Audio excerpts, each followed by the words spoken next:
A new study was released by the Central Florida Commission on Homelessness, and it found that housing homeless people is actually less expensive than letting them remain homeless. Now, this isn't the first study that came to this conclusion. I think we covered at least one of them recently on the show, maybe even two or three of them. There's really been a lot now on this topic, and I think the most recent one was Charlotte.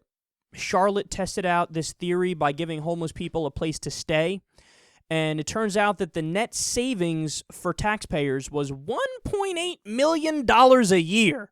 Nothing to scoff at. That's a pretty solid amount of money.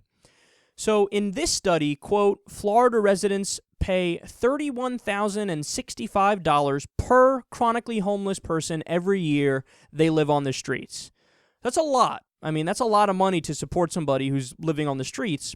And, of course, the reason being and why it's so expensive is that there's oftentimes criminalization and then incarceration, and they need medical treatment, and they take emergency room visits, and then there's the cost of them going to charities, in and out of charities. There's the cost for mental disorders, et cetera, et cetera. The list goes on as to all the different things that add up that they don't have any money to pay for. So, in contrast, how much did it cost to give them a place to stay? Just to give them one room and say, look, you could stay here. You don't need to worry about paying for it. Just here's one room and this is your place. It only cost $10,051 a year.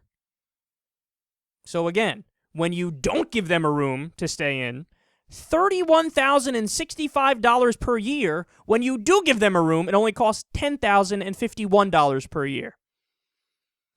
Isn't that amazing? Over $20,000 more if you tell the homeless person, yeah, you're going to stay on the street and remain homeless.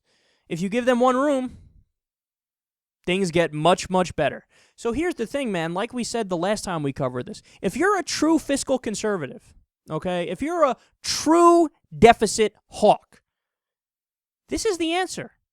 This is the answer. Now, unless and until you can come up with a more cost-effective way to take care of the situation, this is the best way to go. So you need to put your feelings of hatred of homeless people and poor people aside for a second and realize, whoa, just from a pure, raw numbers perspective, this makes sense and this doesn't. So we got to come to that realization and make this change because I think it's a smart thing to do because you're being more humane and you're also saving money in the process. It's a win-win. Now, the only other side of this discussion that I want to bring up that I think has a lot of validity to it, and this is where, my centrism comes out and my moderate side comes out, how, like I always tell you guys, I'm not a true progressive. I'm a progressive within the confines of the U.S. because our spectrum is so far to the right. But internationally, I'm a moderate. I'm a centrist all the way, And what I say is we do need to make sure, while I do say we should implement a program like this on a federal level, because, look, the numbers are clear, we save money, and it's more humane, I also wholeheartedly believe that in no way, shape, or form should the rooms or the places that these guys get be better than anything that anybody's paying for. You know what I mean? So in other words, I'm not comfortable with the idea of somebody living in New York City and paying $1,000 to rent a studio apartment, and that studio apartment being worse, being not as nice as the place that the homeless people are getting for free. Because then it's true that you set up a terrible disincentive to work. People go, why would I work if I could get a better place and not have to pay anything for it, and the taxpayers will pay for it? That's a perverse incentive. That's a bad thing, and people might go, yeah, fuck it. I'll check out of the system. Is it going to happen in large numbers like the conservatives always pretend, like, oh, welfare breeds laziness and parasites? No. It never happens in large numbers. Like I say, the fraud rate in the food stamps program, for example, 1%. So the idea that it's like people are saying, I'm going to live the good life on the government dole. Very few people are doing that. But you do need to make sure that your incentives are proper, So in other words, yes, give them a room.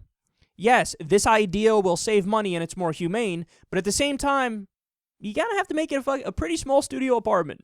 I want them to have a very, very tiny studio apartment, very few amenities.